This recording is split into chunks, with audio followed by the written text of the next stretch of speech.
안녕하세요. 저는 이근필이라고 합니다. 여러분들과 함께 경영지도사의 기업 진단론을 같이 좀 공부해 보도록 하겠습니다. 저는 기업체 생활을 좀 오래 했고요. 그 다음에 하다가 공부를 해서 경영 컨설팅을 전공으로 박사를 했고요. 대학에서 강의도 하고 이런 시험 관련된 경영학 강의도 하고 기업체의 직무교육, 경영 시뮬레이션 관련된 직무교육의 강의도 하고 그렇게 책도 쓰고 그렇게 살고 있습니다. 저하고 같이 공부할 과목은 기업 진단론이고요. 여러분이 경영 지도사가 되시면 주로 해야 될 일들에 관련한 거죠. 근데 이제 우리가 1차에 관련된 시험이니까 1차 시험은 객관식이고 우리가 여기서 배우는 것보다는 훨씬 더 중요하고 디테일한 일들을 많이 해야 되는데 우리 1차 시험에서의 기업 진단론이라는 거는 어쨌든 좀 제네럴한 상황을 다루고 있습니다. 그래서 그런 거 중심으로 우리가 지금 중요한 거는 경영 지도사가 이제 되시고 나서 일을 잘 수행하시는 저 같은 사람하고 이제 같이 일하시면 되는 거죠. 그런 것도 중요하지만 일단 시험에 통과하는 게 중요하니까 시험에 나오는 거 중심으로 같이 좀 보도록 하겠습니다. 자, 내용을 좀 보면 첫 번째 이제 기업 진단 파트이고요. 기업 진단, 경영 진단 말도 비슷비슷해요. 그죠? 이게 뭐냐라고 좀 본다면 전체적인 오버롤하게 뭔 내용이냐라는 걸 좀 이야기를 한다면 경영 진단, 기업 진단, 경영 지도 나나 비슷비슷한 얘기들입니다. 우리가 이제 경영 진단이라고 하면 하는 일들이 이렇게 좀 구분될 수가 있어요. 조사 작업, 그다음에 이제 진단하는 거, 그리고 실행하는 거. 이게 기본적으로 우리가 경영학의 기본적인 관리의 순환 과정에서 플랜, 두, 씨 하는 거하고 똑같다고 보시면 됩니다. 뭔가 이렇게 계획을 짜려면, 플랜을 짜려면 지금 상황이 어떤가, 현 상황이 어떤가에 대한 이해가 있어야 될 거 아닙니까? 그러니까 현 상황이 어떤가를 이해하려면 조사를 해야 될 거잖아요. 그래서 말이 수진 기업, 받을 숫자, 진단 진짜, 그러니까 진단을 받는 기업, 그 업체하고 뭘 진단할 건가를 좀 협의를 해야 되는 거고, 그 관련된 계약도 하고, 그 관련된 사항이 정해지면 그곳에 관련된 조사 활동. 전반적으로 이게 좀 어디서부터 어디까지 어떻게 조사를 해야 되겠다라는 거를 명확화하는 단계라고 보시면 될 것 같고요. 그게 이제 결정이 됐어. 그러면 이제 진단하는 거죠. 들어가서 여러 가지 조사 결과를 또 분석하고 그래서 이렇게 바꿨으면 좋겠어요. 이렇게 하는 게 좋을 것 같아요. 라고 해서 개선하고 권고안을 작성하는 단계가 이제 진단하는 과정이라고 볼 수가 있겠고요. 그럼 진단을 개선과 권고안을 냈잖아요. 그게 실행을 하는 거 아닙니까?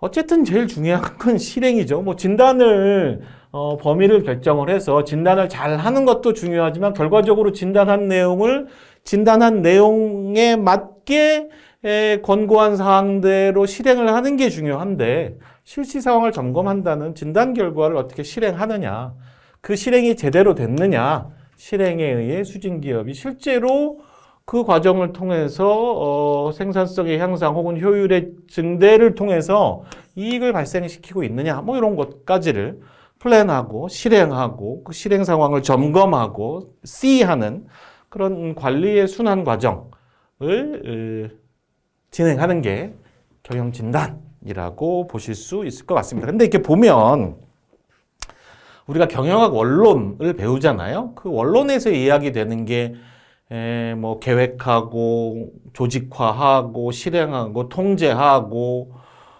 그걸 다시 피드백하고 하는 이런 과정들이 원론에서 배우는 이유는 뭐냐면 경영학 원론이라는 건 경영학 전체에 통용되는 기본 원리를 배우는 거거든요. 그러니까 이게 우리가 어디가 있습니까? 우리가 배우고 있는 기업 진단론에도 경영학의 기본 원리가 안 통하겠냐고요.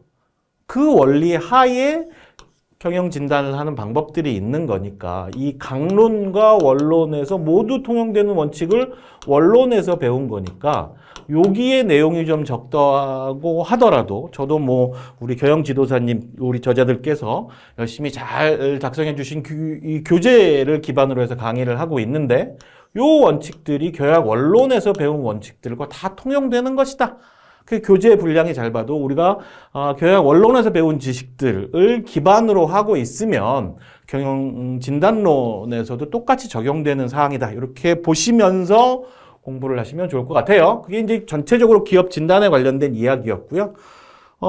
이제 구체적으로 우리 기업에 관련된 진단을 어떻게 해야 하는가를 살펴보도록 할 텐데요. 우리 교재 이제 1절 가면 기업의 본질이라고 나왔습니다. 좀 기업을 진단하는, 조직을 진단하고 기업을 진단하는 거니까 진단하는 대상인 기업이 도대체 무엇이냐에 관련된 이해가 좀 있어야 되겠죠. 그래서 기업의 특징을 보면 이렇게 이제 우리 교재에 정리되어 있습니다. 기업은 국민 경제를 구성하는 기본 단위로 기업의 목적은 영리 추구이다. 기업 진단은 기업을 대상으로 진단을 하는 거니까 기업에 대한 이해가 선행되어야 한다 이렇게 되어 있는 거죠. 혹시 좀 헷갈릴까 봐 국민 경제를 구성하는 기본 단위라고 우리 경제에는 세 가지 주체가 있다고 우리가 알고 있죠. 이거 제 기억에 이 정도는 초등학교 때 배우는 거 아닙니까? 그래서 일단 기업이 있고 그 다음에 국민이 있고 생산을 담당하는 기업이 있고 소비를 담당하는 국민이 있고 그리고 생산과 소비를 모두 담당하는 정부 요 세 가지를 우리 경제의 주체로 보고 있는 거잖아요. 그래서 그 세 가지 주체 중에 하나인 기업이 이 국민 경제를 구성하고 있는 기본적인 주체이다라고 얘기하는 거고 그 기업의 목적은 영리의 추구이다. 라고 정의하고 있습니다. 이거에 관해서는 요즘에 ESG 경영 이러면서 여러 가지 견해들이 좀 발생을 하고 있는데요. 이 얘기하면 좀 길어지니까 일단은 이렇다라고 일단 생각해 놉시다. 꼭 그러면 영리 추구인 거냐라고 막 학문적으로 파고들어 얘기하면 좀 복잡해집니다. 꼭 영리 추구는 맞지만 예를 들어서 나온 김에 조금 얘기하자면 비즈니스 라운드 테이블이라는 게 있습니다. BRT라고 하는데 미국 500대 기업의 회장 총수님들 모이는 회의 기구체인데 여기가 이제까지 기업의 목적을 이렇게 정의해 놨어요. 정의해 놨을 때 뭐라고 정의해 놨냐면 기업 가치의 극대화 또는 주주 이익의 극대화. 이 얘기는 뭐예요? 회사가 기업이라는 건 영리 추구하는 게 제1의 목적이고 유일한 목적이다라고 판단을 했었거든요. 제가 참고로 이게 판서 글씨가 대빵 후집니다. 그러니까 이렇게 교재 잘 보시면서 하시면 될 것 같고요. 그런데 여기에 2019년, 20년, 2018년부터 2020년까지의 과정을 통해서 기업이 영리만을 목적으로 행동을 했더니 너무 많은 문제들이 발생을 합니다. 그래서 우리가 지금 맨날 기상이변 아닙니까? 맨날 역대 최고의 무슨 평년 강수량의 몇 배가 왔다는 등 이런 얘기들, 이상 기온이라는 등 맨날 이런 얘기 하는데 이런 일들이 발생을 하는 거죠. 왜? 온실가스가 너무 많이 나니까. 그것만 있는 게 아니라 사회적으로도 여러 가지 문제들이 발생을 하고 있어요. 빈부의 격차가 이게 그 지구의 역사 이래 최대로 벌어져 있다던가 이런 일들이 있다가 보니까 안 되겠구나. 기업이라는 게 영리만 추구하는 거, 주주가치의 극대화나 기업가치의 극대화만을 목표로 하면 문제가 생긴다라고 하면서 요즘 얘기되고 있는 것이 기업을 둘러싼 다양한 이해관계자들의 이해를 모두 다 충족시키는 그러한 이해관계자 자본주의, ESG 경영, 지속 가능한 경영, 뭐 이런 얘기들을 하게 되잖아요. 그렇게 생각하면 영리추구라는 게 지금에서 기업의 유일한 목적이냐라고 이야기할 땐 문제가 또 생기기 시작합니다. 어쨌건 지금은 이쯤, 어쨌든 회사를 왜 해요? 그럼 돈 벌려고. 제가 학교에서도 학생들한테 물어보면, 교육 원론 같은 거 강의할 때 첫 번째 시간에 물어보면, 회사를 하고 싶어? 회사를 하고 싶은 사람. 기업을 만들 거야. CEO가 될 거야. 손 들어보고, 왜 기업을 하려고 해요? 맨날 하는 얘기가 돈 벌라고요. 돈 벌라고 기업을 하는 게 기본적인 바탕에 깔려져 있긴 합니다. 어쨌든 그런 기업인데 그런 기업들이 어떤 특징을 가지고 있느냐를 보면 첫 번째 우리가 이제 많이 이야기하는 것 중에 하나가 소유와 경영 또는 노동이 분리되어 있다. 이거는 뭐 전체 기업이 다 그럴 수는 없죠. 개인 기업일 것 같거나 뭐 소규모 개인 기업일 같은 경우는 사장님이 자기가 일도 하는데 소유하고 있지만 일도 하잖아요. 근데 대개의 경우 주식회사의 기본적인 개념은 소유와 경영을 분리하도록 하는 겁니다. 그래서 왜? 주식회사는 자본금을 쉽게 모으기 위해서 주식이라는 제도를 만든 거잖아요. 그러면 이거를 5,000원짜리 아닌 것도 있습니다만 이건 액면을 분할을 해서 누구나 쉽게 사고 팔 수 있게 만들어서 회사에 돈을 이렇게 투자하기가 쉽게 만든 제도인 거고 그러다 보니까 여러 사람이 주주로 있으니까 예전 같으면 내가 전체 주인인 거고 그러니까 내 맘대로 경영하고 내 맘대로 운영할 수가 있지만 주인이 많으니까 누군가가 나서서 전문적으로 이걸 경영할 필요가 있는 거잖아요. 그래서 전문 경영인을 두고 소유와 경영이 분리되게 만든 게 주식회사의 기본적인 컨셉이니까 소유와 노동이 분리되어 있다. 우리나라 뭐 그렇지 않은 경우 많이 있습니다. 삼성전자나 뭐 이렇게 할 때 뭐 몇 프로 갖고 계십니까? 근데 그분들이 다 하고 있으니까. 우리나라의 상황과는 조금 괴리돼. 우리나라가 제일 안 지켜지는 것 중에 하나입니다. 어쨌든 그렇게 하지만 소유와 경영이 분리되어 있는 게 기본 컨셉인 거고 영리를 추구하고 있습니다.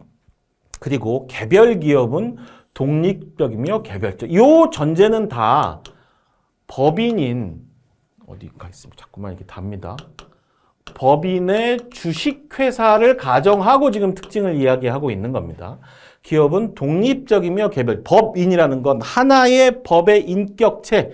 우리가 자연인이잖아요. 우리는 생물인 자연인인데 이런 자연인은 아니지만 얘는 하나의 사람으로 쳐주는 겁니다. 일정한 법적인 요건을 지니면 그걸 우리가 법인이라고 하고 그렇게 법인으로 만들어진 회사는 그게 주주가 누구이건 간에 누가 많은 퍼센테이지를 갖고 있던 간에 그거와 관계없이 얘는 개별 자연인으로부터는 독립된 하나의 인격을 가진 하나의 주체로 판단을 하고 있는 겁니다. 그래서 법적인 인간으로 보고 있는 거죠. 법적인 인간이니까 어떻게 돼요? 재산을 가질 수가 있는 겁니다. 컴퓨터가 노트북을 그런 거 아니지? 컴퓨터가 마우스의 소유권을 갖고 있는 건 아니잖아요. 컴퓨터도 내 거고 마우스도 내 건데 기업도 마찬가지라고 보여지는데 기업은 일정한 조건을 가지면 하나의 인격체, 사람으로 보고 있기 때문에 얘가 재산을 가질 수 있는 겁니다. 이 굉장히 주요한 개념이라고 보시면 되고요. 네 번째, 기업은 타인 자본과 자기 자본을 갖고 있으며 기업 가치를 극대화하고자 한다. 이게 다 지금 2018년 이전의 기업의 컨셉일 때 이런 얘기들을 하고 있는 거죠. 기업을 보면 우리가 나중에 회계 공부할 때 다 배우겠습니다만은 여기 보면 여기가 이제 요 T 계정에 자산이고 자본이 아니죠. 부채이고 여기가 자본 이렇게 구성이 돼 있잖아요. 계정을 보면 그 얘기는 뭐예요? 내가 이런 재산을 가지고 있는데요. 이 재산에서 내 돈으로가 이 구성하는 게 이만큼이고 남의 돈, 부채가 구성하는 게 요만큼이에요를 내가 내 돈 요만큼 하고 남의 돈 요만큼 가지고 이 정도 재산을 가지고 있어요를 보여주는 게 이게 재무상태표인 거잖아요. 요 재무상태표를 보면 타인 자본, 부채인 거죠. 자기 자본, 이거는 우리가 여기서 얘기하는 자본인 겁니다. 이렇게 타인 자본과 자기 자본을 가지고 있잖아요. 그리고 요 자산의 가치를 극대화하려고 노력하는 게 바로 기업이다 라고 보시면 될 것 같고요. 기업은 독립적이며 개별적이므로 다른 기업이나 기구에 속할 수가 없다라고 되어 있습니다. 기업은 사회가 필요로 하는 재화 또는 서비스를 생산해서 배급하는 경제적 조직의 단위이므로 소비경제 단위인 정부나 가계와 구별된다라고 되어 있는데 정부가 꼭 소비만 하느냐? 이전에는 소비의 주체 이렇게 생각했지만 정부의 기관이 생산도 하는 거죠. 그렇게 되어 있습니다. 자, 그렇게 보시도록 하고요. 이게 기업이 갖고 있는 기본적인 컨셉이라고 보시면 될 것 같고요. 기업을 조금 더 이해하기 위해 기업의 이해를 해보면 기업은 특정 목적을 위해 형성된 조직. 그게 이제 우리 앞에서는 영리를 추구하고 기업 가치를 극대화하는 건데 지금의 계획에서 보면 기업을 둘러싼 이해 관계자들의 이해를 종합 조정해서 극대화시키는 것으로 이제 바뀌게 되면 그게 목적이 되는 거죠. 어쨌든 기업이라는 건 특정한 목적을 위해 만들어진 조직이다. 조직이라는 거의 정의가 그렇습니다. 공동의 목표를 가지고 있어야 조직이 되는 겁니다. 나는 이거 하고 싶고 쟤는 저거 하고 싶으면 공동의 조직이 될 수 없는 거죠. 공동의 목표를 가지고 있고 그 공동의 목표를 위해서 개인이 무언가 헌신을 해야 됩니다. 일도 해야 되고 노력도 해야 되고 무언가 헌신을 하는 거고 그렇게 헌신을 해서 목표가 달성이 되면 조직은 개개인의 니즈를 또 충족시켜주는 그러니까 집단과 개인의 이해가 이렇게 조화될 수 있도록 그렇게 만들어진 게 조직이라고 하는데 그렇게 특정 목적을 위해서 만들어진 조직이 바로 기업이다라고 보는 거고요. 그 기업이 특징을 보면 하나의 시스템으로 움직이고 있다라고 하는데요. 그래서 하나의 시스템으로 공동의 목표를 달성하기 위해 상호 유기적으로 연결된 조직체다. 이게 이제 이 문장 하나만 보면 그런 거죠. 그렇게 생각할 수 있는데 이걸 제대로 이해하기 위해서는 시스템론에 대한 이해가 있어야 돼요.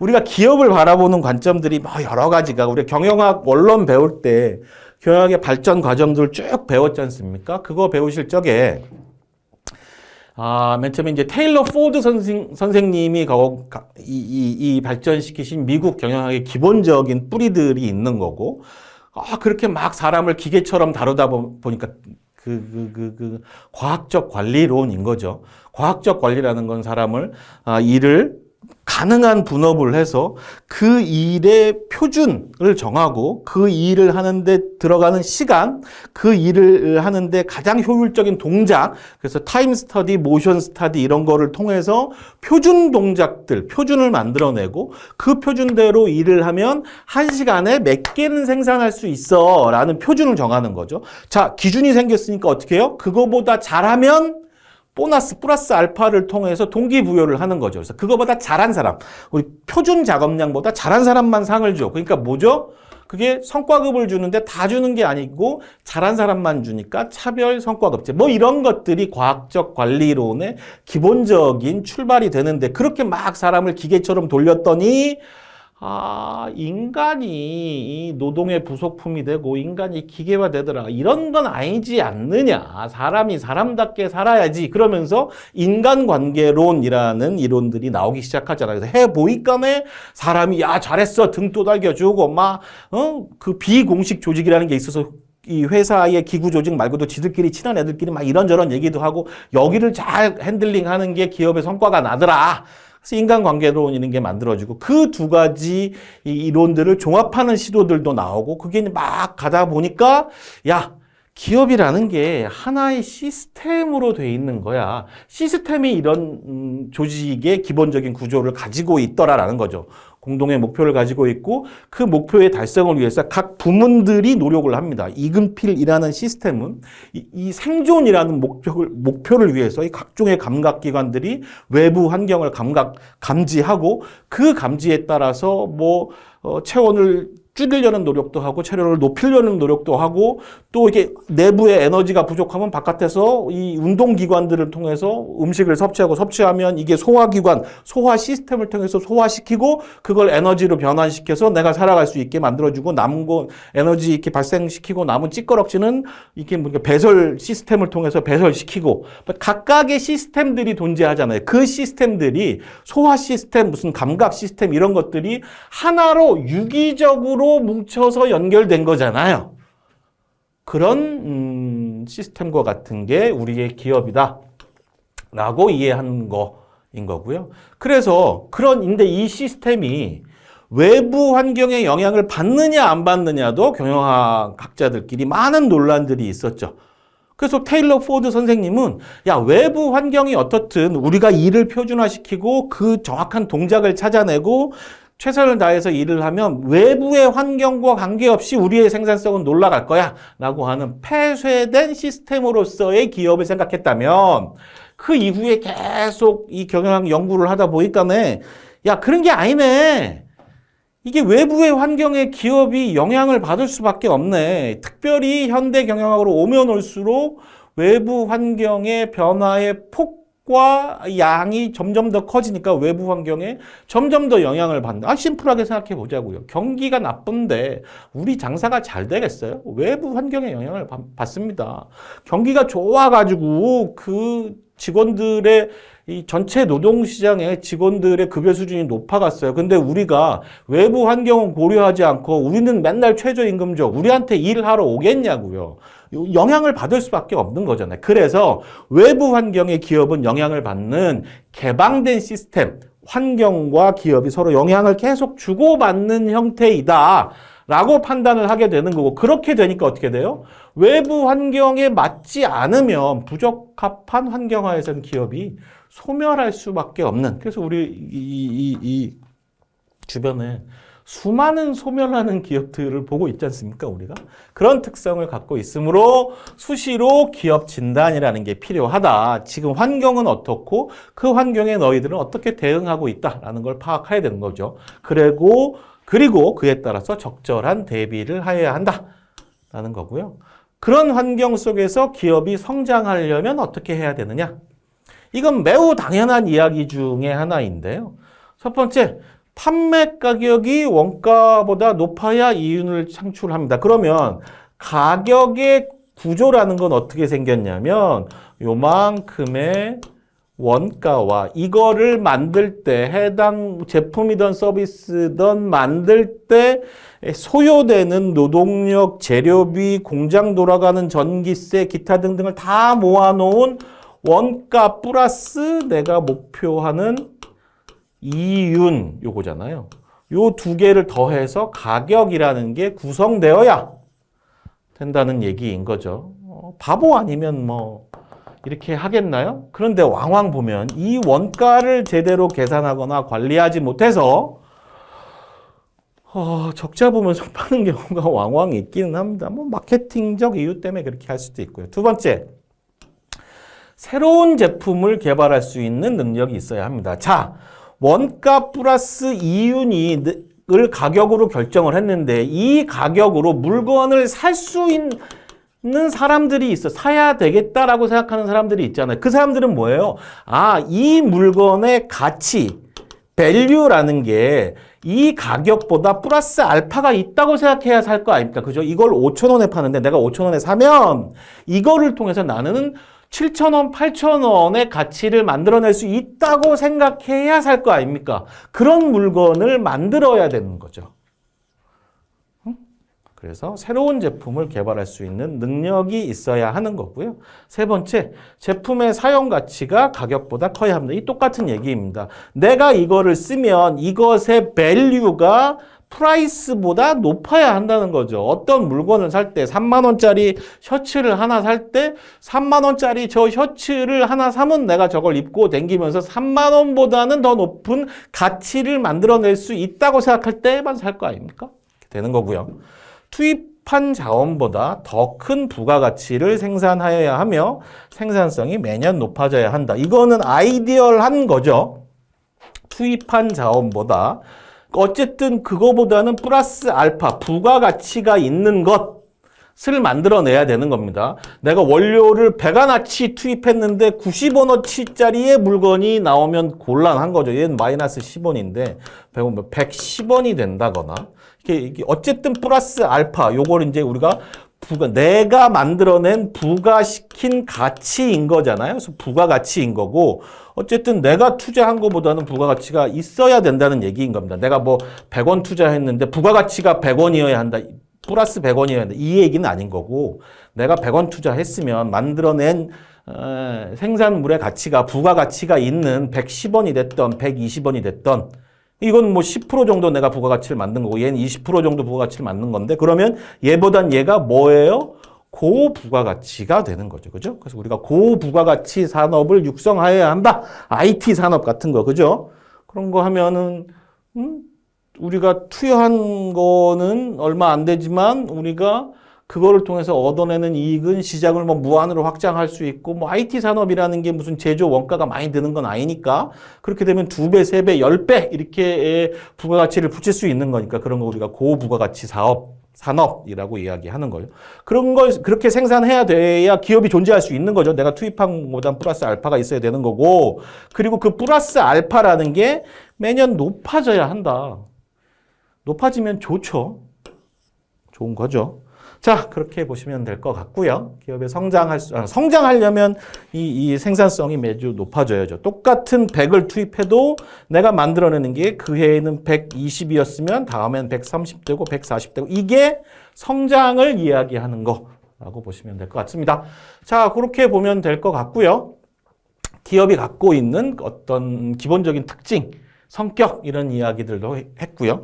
두 번째는 기업의 형태에 관련된 이야기를 좀 해보겠습니다. 기업의 형태는 여러 가지가 있는데요. 지금 우리가 이제 보는 회사는 거의 다 개인 사업자 아니면 주식회사의 형태인 건데요. 가끔 이런 형태, 소수 공동기업의 형태인 건데, 이것들은 사실은 경영학 원론에서 다 다뤄지고 있는 부분입니다. 그러니까 간단하게 특징만 좀 확인해 보면 될 것 같아요. 첫 번째, 소수 공동기업 중에, 그러니까 소규모 회사인 거고 거기에 참여하는 그게 주주라고 볼 수도 있고, 거기에 투자한 투자자 또는 거기에 주인들, 이 소수인, 주식회사는 굉장히 많잖아요. 거기 그 참여한 사람이 소수인 회사, 소수 공동기업. 대표적인 게 이제 한명회사, 합자회사 이런 게 있는데, 한명회사는 이름을 합쳤다 이런 얘기잖아요. 기본적으로 한명회사는 회사의 부채에 대하여, 여기가 포인트입니다. 무한 책임을 지는, 내가 이 회사 하다가 뭐 원재료를 사왔거나 무슨 뭐 외상으로 뭐를 했는데 물건을 사왔는데 그 대금을 지급하지 못해, 혹은 이 회사에서 돈을 꿨는데 그 돈을 못 갚아, 그러면 내가 그 돈을 갚을 때까지는, 죽을 때까지 그 돈을 갚아줄게 라는 게 무한 책임입니다. 무한 책임을 지는 무한 책임 사원으로만 구성된 회사, 한명회사입니다. 그러니까 이게 이 회사에 들어가면, 회사가 잘못되면 죽을 때까지 난 이 빚을 다 갚아야 돼. 만만치 않죠? 좀 이게 겁이 더럭 나지 않습니까? 그러니까 어떻게 돼요? 아무나 하기 힘들어요. 그러니까 주로 어떻게 합니까? 주로 가족들이, 어차피 공동 운명체 아닙니까? 가족들이 주로 많이 하게 되는, 내 이름을 걸고 하겠다, 뭐 이런 느낌인 거죠, 한명회사. 그래서 구성원 상호 간의 인적 신뢰관계를 기초로 한 회사, 주로 가족인 거죠. 자본의 결합보다는 노동력의 보충을 목적으로 하는 거. 혼자 일하기 힘드니까 저기 사모님도 같이 나와서 일하고 뭐 이런 거죠. 인적 회사, 사람 대 사람이 뭉친 인적 회사의 전형적인 모델이 한명. 왜? 사람이니까 이름을 합쳐서 무한 책임 사원으로만 구성되기 때문에 출자자를 구하기가 어렵습니다. 돈 10만 원 잘못 넣었다가 인생 쫑나는 순간. 농담입니다. 자, 그렇게 이름이 합쳐진 회사, 두 번째, 자본이 합쳐진 회사라고 해서 합자회사라고 이야기합니다. 합자회사는 얘하고 다른 점은 무한 책임 사원도 있는데 유한 책임 사원도 있습니다. 그럼 유한 책임은 뭐가 유한 책임이냐? 내가 돈을 투자한 만큼만 책임지는 거예요. 투자한 만큼만 책임진다는 얘기는 뭐예요? 내가 1억을 투자했어? 1억 원 날렸어? 오케이, 그걸로 끝. 이라고 보는 그것만 내가 투자액만큼만 책임지는 사람. 책임진다는 건 그 돈이 없어져도 뭐 할 수 없다라고 생각하는 거죠. 우리가 다 지금 이런 기반하에 주식이 휴지가 되면 한 주당 5천 원에 샀는데 빵원이 되는 그거는 내 투자한 5천 원 없어지면 그걸로 그냥 손 털고 나오는 거잖아요. 더 이상 근데 그 회사가 50억 빚으니까 너의 지분율만큼 돈을 더 내야 돼. 투자하고 돈 더 내고 이런 건 없다는 얘기인 거죠. 유한책임사건. 그렇게 무한책임사건과 유한책임사건으로 구성되는 회사를 우리가 합자회사라고 이야기합니다. 유한책임사건이라는 건 자신이 출자한 금액의 한도 내에서만 회사의 채무에 대한 책임을 지는 거. 그래서 한 명 회사보다는 출자자를 모으기가 훨씬 낫죠. 얘는 한 번 들어가면 큰일 나는데. 대신 이게 이 지분을 넣었는데 그 지분을 다시 회수하거나 1억 투자했는데 1억 다시 줘 하면은 이게 막 이 사원들이 다 동의를 해야 되고 막 이게 복잡합니다. 그다음에 기업의 소유권 이전 이런 것도 어렵습니다. 나머지 애들이 다 동의해야 되고 여기 요 책임사원 중에 한 명이라도 싫다 하면 안 되고 막 이런 복잡한 게 있어요. 그래서 그런 단점들이 있어요. 그래서 이런 거를 없애주려고 만들어낸 게 유한회사, 주식회사 뭐 이런 형태라고 보시면 될 것 같아요. 이게 이제 소수 공동기업들인 거고요. 역시 소수 공동기업의 유한회사라는 게 있습니다. 얘는 그래도 왕왕 가다가 우리가 볼 수 있는 형태의 기업입니다. 유한회사는 1인 이상의 사원이 회사에 대해서 출자액을 한도로 책임. 이거 뭐라 그래요? 요거 유한책임이라고 했습니다. 유한책임. 그러면 유한회사는 유한책임만 지는 사원으로 구성된 거예요. 확인해 봅시다. 한 명 회사는 무한책임으로만, 합자회사는 무한과 유한이, 유한회사는 유한책임사원만으로 구성된 게 유한회사다. 그래서 다 유한책임만 지니까 얘는 주식회사하고 유사합니다. 거의 비슷합니다. 그래서 유한회사의 형태가 아직까지 왕왕 가다 볼 수가 있는 겁니다. 다만 주식회사에 비해서 설립의 절차가 간단합니다. 설립 비용도 적어요. 절차가 간단하면 거기에 드는 비용도 적겠죠. 그죠? 당연한 얘기입니다. 이거 이음 동의어라고 봐야 됩니다. 그다음에 이게 뭐 얼마 벌었어요, 얼마 했어요 라고 하는 이게 주식회사는 결산 공고를 내야 되는데 이 결산 공고의 공개 의무도 없습니다. 또 운영상의 제약도 적어요. 주총을 했어, 안 했어, 어쩌고 저쩌고 막 이런 것도 적어요. 그렇게 해서 이게 만들기가 쉽잖아요. 그래서 만들긴 하는데 개인의 지분 양도할 적에 타 사원의 동의가 있어야 하는 거 이런 애들하고 컨디션이 비슷해요. 그런 등의 제약이 있습니다. 그런 거가 유한회사이고요. 여기까지만 해도 소수예요. 그래서 요 책임사원들이 몇 명 안 됩니다. 그런데 이렇게 되니까 대규모 사업들을 하는데 좀 제한이 있는 거예요. 그래서 큰 돈을 좀 쉽게 모을 수 있게 하는 제도가 유한회사에서 발전된 형태로 주식회사라는 거를 만들게 됩니다. 주식회사는 출자자가 자신의 출자한 지분에 대해서만 유한 책임을 지는 겁니다. 얘랑 똑같네, 유한회사랑. 그런데 투자한 지분을 주식으로 증권화를 해서, 증권화를 했다는 얘기는 뭐냐면, 요 표딱지를 사고 팔 수 있게 만들었다는 겁니다. 증권화를 해서 자유롭게 매매하고 양도할 수 있는 장점이 있어요. 그러니까 어떻게 돼요? 더 쉽게 얘는 내 거 한 번 들어가면 팔 적에 딴 사람들이 동의해 줘야 되고 막 불편해. 혹은 못 팔 수도 있어. 근데 얘는 이게 증권이니까 그냥 표딱지만 사고 팔고 하면 되는 거야. 지들끼리 두 사람만 마음이 맞으면 나머지가 어떻게 생각하든 말든 아무 상관이 없는 겁니다. 증권화를 하니까 자유롭게 매매 양도할 수 있어. 이렇게 쉽게 사고 팔 수 있으니까 어떻게 돼요? 보다 대규모의 자본을 동원할 수 있도록 만들어준 거죠. 그래서 대규모 자본의 조달에 적합한 기업의 형태다라고 이해하시면 될 것 같고요. 다만 대규모 자본을 동원할 수 있도록 만들었으니까 사고가 나면 대형 사고가 될 수밖에 없지 않습니까? 그러니까 회사에 참여한 다수 대규모 자본의 자본을 만들기 위해서 참여한 사람이 많으니까 그 다수의 인원을 보호하기 위해서 설립하는 거, 운영하고 이럴 때 복잡한 절차. 왜? 사고가 나면 대형 사고 나니까 규제. 해서 사기 못 치게, 지 맘대로 못하게 하는 여러 가지 규제들이 존재하고 있는 게 주식회사다라고 이해하시면 될 것 같고요. 그런 주식회사의 특징을 조금 더 살펴보면 첫 번째, 유한 책임 사원으로만 유한 책임을 지는 주주로만 구성되어 있다고 하니까 당연히 유한 책임 제도인 겁니다. 다수의 투자자를 모집하여 대규모 자금을 동원할 수 있도록 출자액 한도 내에서만 책임져. 내가 출자한 돈, 투자한 돈, 이 그냥 회사가 망해갖고 빵원 되면 됐어, 오케이, 털고 말았어 라고 그것만 책임지면 되는 거. 그게 이제 유한 책임 제도고요. 그다음에 이 투자 금액을 증권화시켜서 주식이라는 거로 사고 팔기가 용이하게 만들어 놓은 거죠. 출자 단위인 주식을 소액으로 균등화했어요. 그래서 투자와 매매가 매우 간편하게, 사고 팔기 간편하게 만든 거고, 이 주식회사는 사람은 아니지만 사람과 같은 격을 부여를 한 겁니다. 독립된 하나의 인격체로 보는 겁니다. 법에 의해서. 그래서 이게 사람만 계약할 수 있잖아요. 강아지가 계약의 주체가 될 수는 없는데 우리는 이 법인이 계약에 체결도 되고 이익을 처분할 수도 있고 세금을 내야 하는 주체가 되기도 하고 그렇게 하나의 사람으로서 개별적이고 독립적으로 관리할 수 있게 또 권리를 행사할 수 있도록 만들어 놓은 거죠. 그렇게 만들어 놓은 법 인격체는 생명물이 아니기 때문에 생명을 가진 이근필은 언젠가 죽겠죠. 근데 얘는 영구적으로 존속을 할 수가 있어서 지속성이 높은 겁니다. 독립된 배경적으로. 출자자가 어떻게 돼도 영구적으로 존속이 돼서 안정성이 확보가 되는 겁니다. 그러니까 조금 더 투자하기가 좋겠죠.